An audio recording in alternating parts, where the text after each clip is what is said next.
In the Fed. In the Fed. All right, we're going to get to my favorite topic in this discussion here, corruption. We're witness today to the outrageous crimes perpetrated by the gambling ring of the Federal Reserve. Our nation's economy is being eviscerated at this very moment by a shadow government that recruits its soulless leaders from an entity known as Goldman Sachs, who I like to call Government Sachs. And it's the truth, folks. Look it up if you don't believe me. Today's ringleader and self-proclaimed king of this crime syndicate is Mr. Ben Bernanke.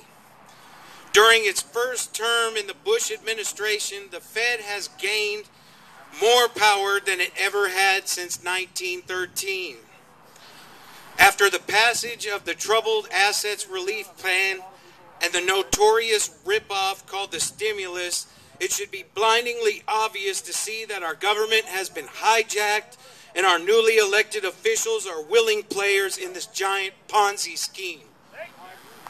Doesn't anyone here have a problem with the fact that everyone in our Treasury and in the Federal Reserve has been trained at Goldman Sachs, Government Sachs, whatever you want to call it? I got a problem. Benjamin Bernanke proposes quantitative easing by giving the same banks that robbed our future generations an additional $75 billion a month over the next 10 months. By smashing the dollar's value even more, our nation is set to face hyperinflation, something this generation has never experienced. The infusion of money that is supposed to jumpstart the dead economy is about as smart as pouring gas on a big old campfire. It's also noteworthy that Mr. Bernanke is and may still be under investigation for fraud regarding another shady deal with his pal and former Secretary of Treasury, Hank Paulson. This deal involved the acquisition of the Merrill Lynch financial firm by Bank of America. It seems good old Ben and Hank forgot to mention that Merrill Lynch's extensive financial losses to Bank of America happened during this acquisition. As early as January of this year, a whistleblower reported to Senator Jim Bunning's office that Mr. Bernanke had overruled the recommendations of his staff with regards to the bailout of AIG, as known as American Insurance Group, that possibly this organization didn't need to be bailed out at all. Thank you for that, guys. Still, our money was used to help these Wall Street gangsters bury their gambling debt. No penalty, no investigation, no prison sentences. Ben Bernanke's not alone in this ongoing rape of our economy. His predecessor's not much better. Mr. Alan Greenspan also played a huge role in making our economy the festering cesspool that it has become. During his later years as Fed chairman, he was ultimately responsible for the crash of the housing market.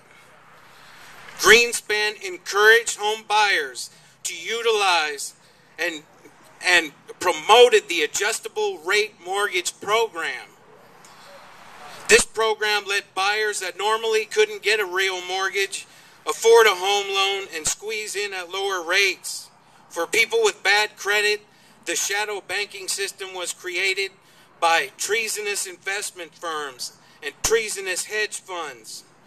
This shadow banking system then repackaged these bad loans in bundles, insured them with AIG, and resold them globally on this outright fraud. Greenspan promoted and endorsed these types of toxic loans. Imagine you get a home at $500, then through the Federal Reserve manipulation of this currency, the price doubles, triples, quadruples. The Federal Reserve engineered these declining and rising rates, left the public exposed to the risk, then proceeded to yank the rug out from every one of us. Alan Greenspan later refused to take his share of the blame for wreaking havoc on our housing market, and the American economy in general went into free fall. What an outstanding member of our society. This brings us to today, ladies and gentlemen. Rome is burning. We only have one fireman willing to answer the call, and that's Mr. Ron Paul. We are the beat-down victims of a ruthless central banking system that exceeds to destroy our life, liberty, and the pursuit of happiness. They fund various arms of the evil octopus under the guise of special interests. These special interests bribe and own your elected officials in the Congress. Don't believe me? Go to Open Congress and check it out, or GovTrack, or any of them. Our executive branch and our judicial branch in Congress and Senate are in collusion with the overlord training school, government sacks, and the wasteland we know as Wall Street.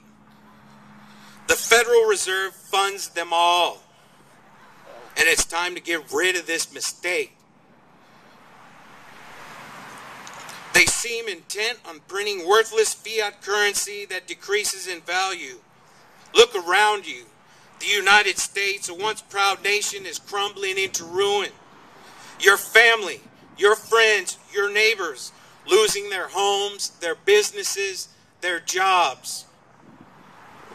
The so-called representatives we elect are nothing more than mere pawns in a corrupt chess game run by this evil institution known as the Fed.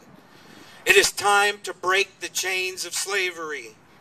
It is time to end this treasonous criminal organization known as the Federal Reserve Bank. It's time to wake up, people. It's time to talk to your friends, your neighbors, and everyone that doubts this entity.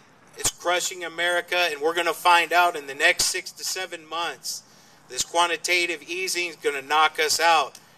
Then, like Mr. Stang said, when everybody's eating ramen noodles and on soup lines and wherever they have to go to eat, when they're breaking in your house and taking everything, then you're going to get mad, and then they're going to wake up, and then they're going to do something.